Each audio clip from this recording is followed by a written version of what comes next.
Hey, what's going on, everybody? This is Tyrone back with Tech Life, and this might be a longer video. I wanted to cover a few talking points that I was thinking about earlier and go over them in this video and get some interaction from you guys in the comments as to how you guys feel. But T-Mobile is on the move again. The picture you see on screen is another site that they completed with the FDD massive MIMO upgrade for PCS and AWS. And while they were on the site, they also added a backup generator. And then they did this again with this site. You see the white panel, that's another FDD massive MIMO. And then you can see another backup generator added at the baseband. I wanted to get that out the way right away because I think it needs to be talked about and needs to be pointed out.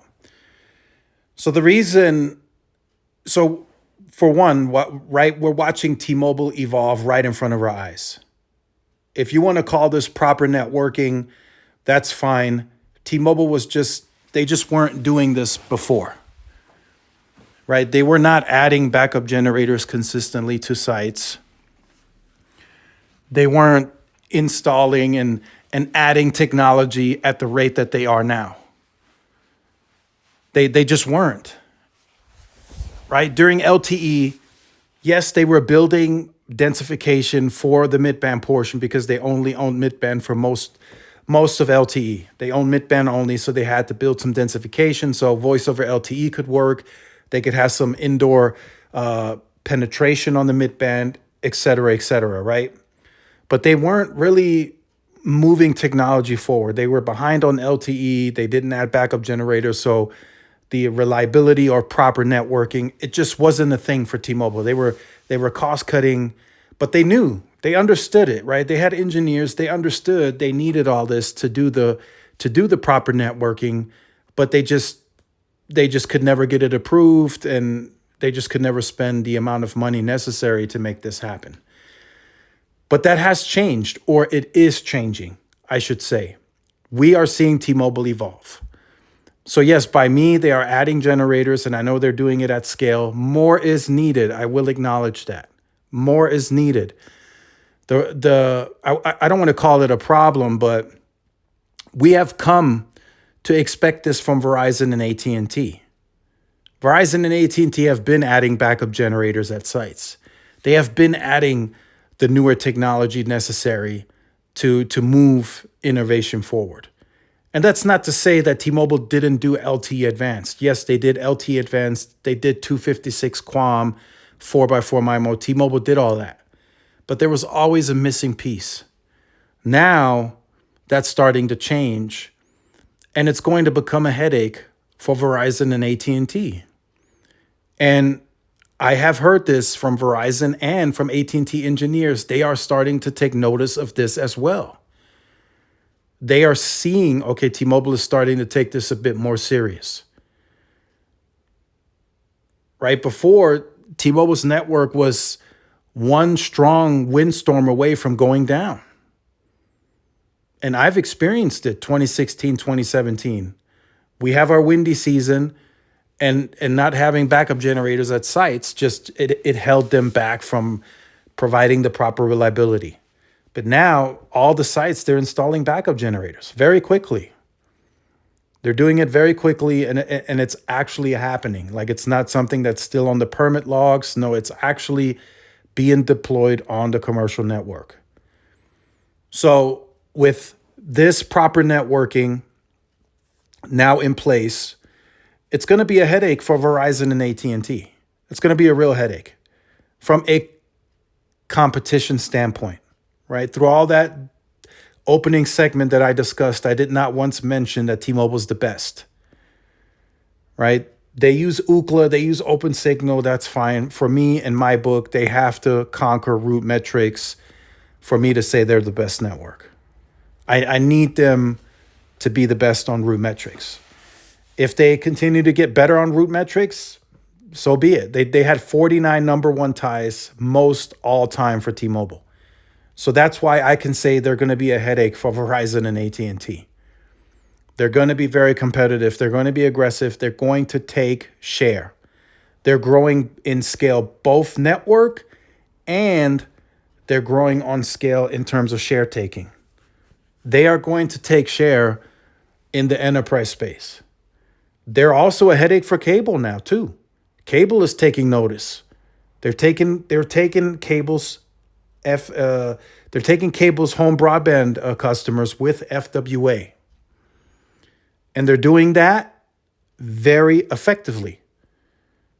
Between 4 to 500,000 customers a quarter. And they just recently announced guidance through 2027 to increase that to 12 million. So this is not just something that you can sit there and say and still discuss the negatives, because they're evolving right in front of our eyes. And again, I did not say they're the best. So guess what?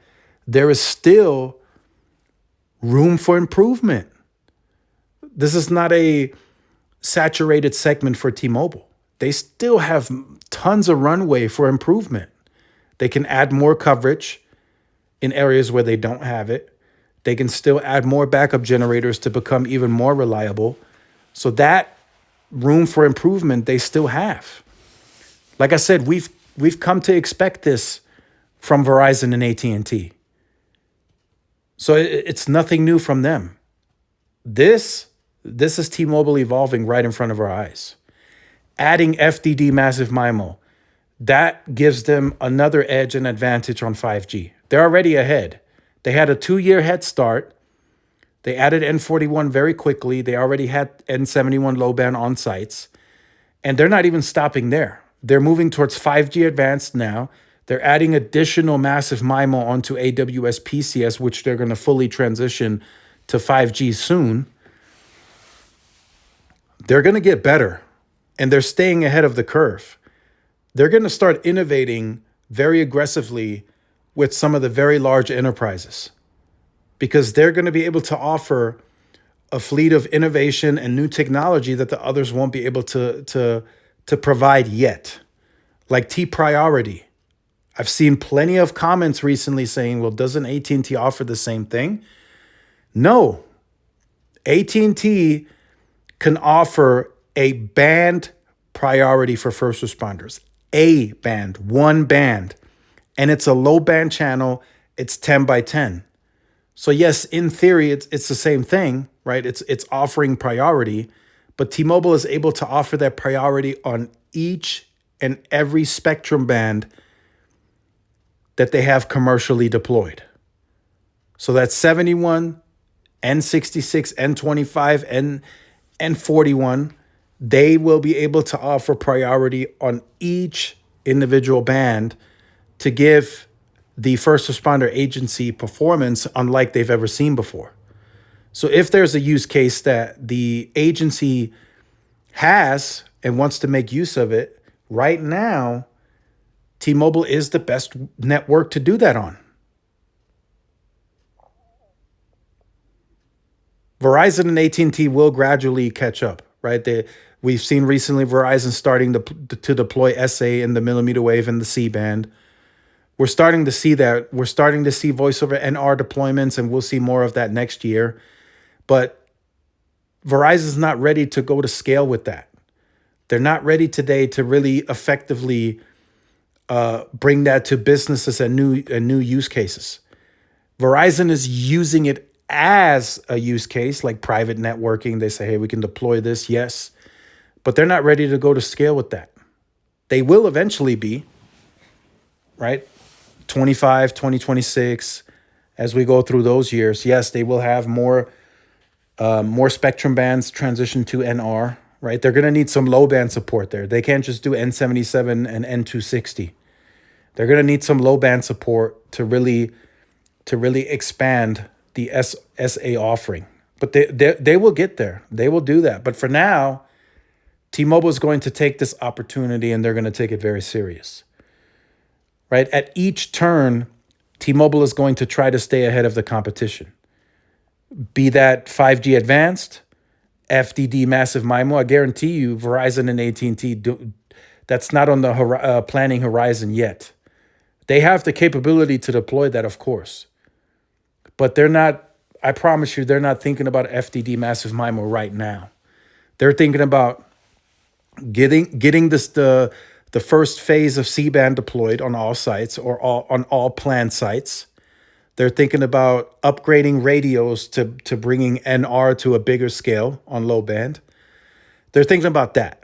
They're not thinking about moving AI into the RAN. They're not thinking about that right now. There might be certain groups internally at Verizon that are discussing that, but the large majority of engineers, they're not tasked with that right now. They're tasked with optimizing, retuning, deploying C-band, and getting that to scale, and then upgrading NR radios.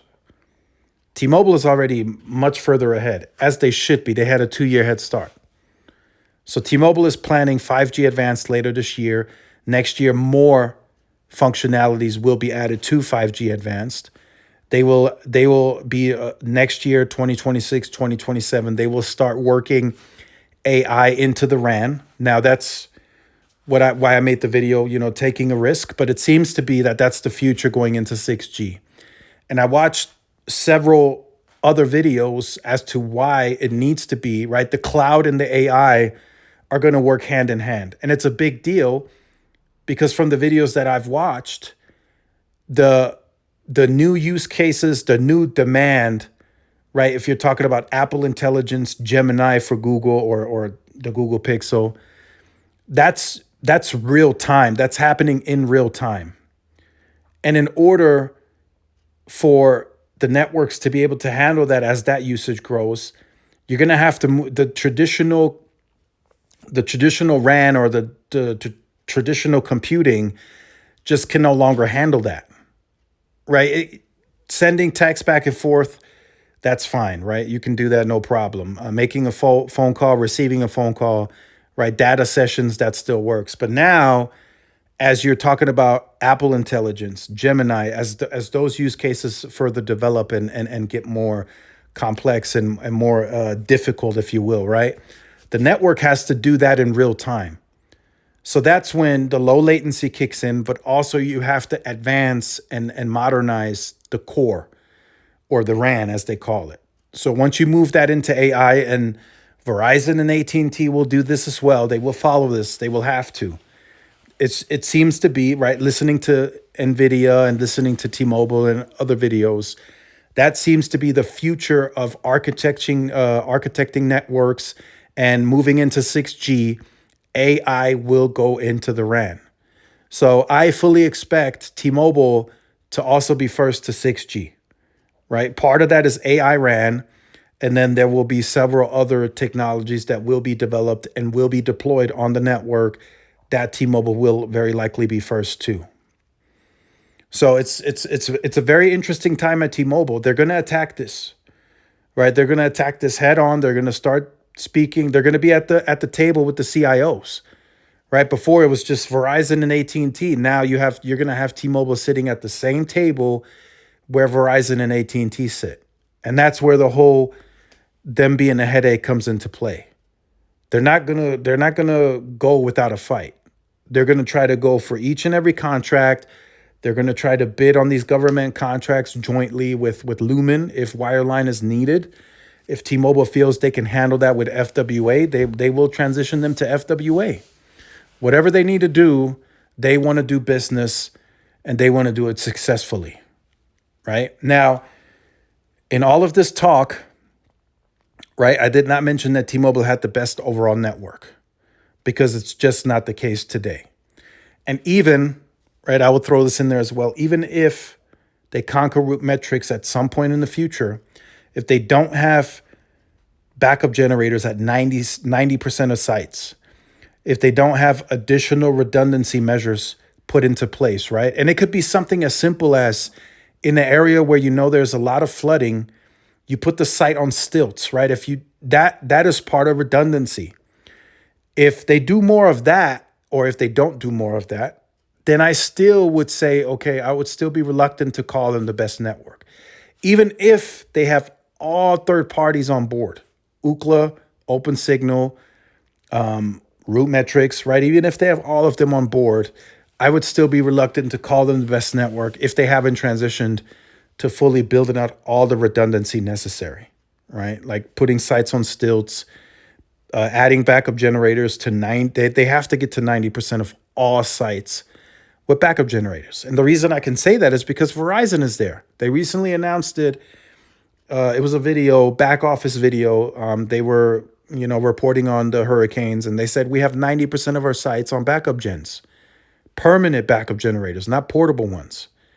So T-Mobile, if they want to play, right, if they want to do the whole TPriority, T-Fiber, all that, right, they're gonna have to behave that way, and they're gonna have to build and demonstrate that they can deploy a network that you can say it's proper networking.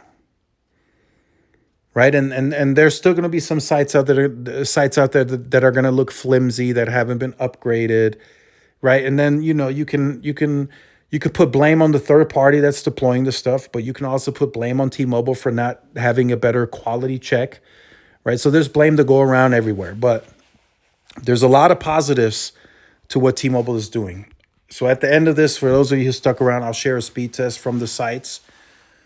So as you can see, doing a gig during the day, 11:30, around lunchtime. And, it's not breaking a sweat. You can see the latency is 20, jitter is a 8. So I fully expect as they transition into 5G advanced and they add the other technologies, they further advance the core, I fully expect the latencies to become even lower on average. I can hit on some sites. I can do 11, 12 milliseconds, 13 milliseconds. But I fully expect them to get into the high single digits on latency, like 7, 8, 9 at some point. That's what they want to get to, right? When they talk about AI RAN, they talk about the real time performance, right? Happening in real time, and they also discussed like second workloads, like if excess capacity is there. Right? Can you transition that in real time very quickly to second workloads like FWA slicing if that first workload is unused, meaning the wireless network, right? The mobile user. If that task is completed, as an example, the heavy workload, can you in real time very quickly shift that excess capacity to a second workload? That's what AI RAN will also help transition and move quicker. So those are just some of the points that I wanted to discuss in this video. Everything for T-Mobile is moving along very well. They're adding the newer 5G technology across the network, right? The FDD massive MIMO, I've heard that from other people, although I haven't seen it deployed anywhere else besides what I've seen in my market. But I'm quite positive we're going to start seeing that a bit more at scale as we move through the rest of Q4 and then through the next 4 quarters next year. I'm also confident that we're going to start seeing more N41 on small cells, strand mounts, or the traditional C-RAN. The C-RAN that's deployed today that doesn't have it, we'll see those get modernized, or the ODAS, we'll see those get modernized. And the new small cells, they should start transitioning to just pure C-RAN, right? I don't really want to see the whole strand mount deployment anymore. It's a one-directional deployment. It's limited in range, even after taking off LAA and adding N41, still limited in range versus what the C-RAN can do. C-RAN, more powerful, in my opinion, can handle more users, covers 360. Also, it's quite a bit more of an efficient deployment, I feel. If you do one-directional C-RAN, strand mounts in an area that's heavily populated, heavily dense in population and has high usage, you're going to have to deploy a lot of the strand mounts in a single area to cover these areas, right? Whereas with the C-RAN, if you deploy the N41 and everything on it, you'll have enough capacity and range from it where you can deploy maybe just 3 of the C-RAN, whereas with the strand mount, you had to deploy, say, 10 or 15 to have the same effect. So I think that's a more effective and efficient deployment. The strand mount is what they used heavily or relied on heavily during LTE to use the unlicensed LAA spectrum to try and boost these areas that had capacity issues. Just to point that out, that was T-Mobile's go-to for capacity, because they were running out. They were loading up the network. Band 2, Band 4 were screaming for help, and that's what they used. So now they're just going back to that infrastructure and they're upgrading it to N41. So the reach is better, but the C-RAN, I feel, is still the better deployment to do as we talk about the proper networking and the more efficient networking. So let me know your thoughts on all that in the comments. I want to hear from you guys. Again, like I said, I'll repeat myself here again. I did not say that T-Mobile has the best network. I did not say that even after all of this, T-Mobile will have the best network, right? We still have a lot more to see from them to get to where Verizon and AT&T are today overall, right? AT&T is falling behind in the urban markets, the metros.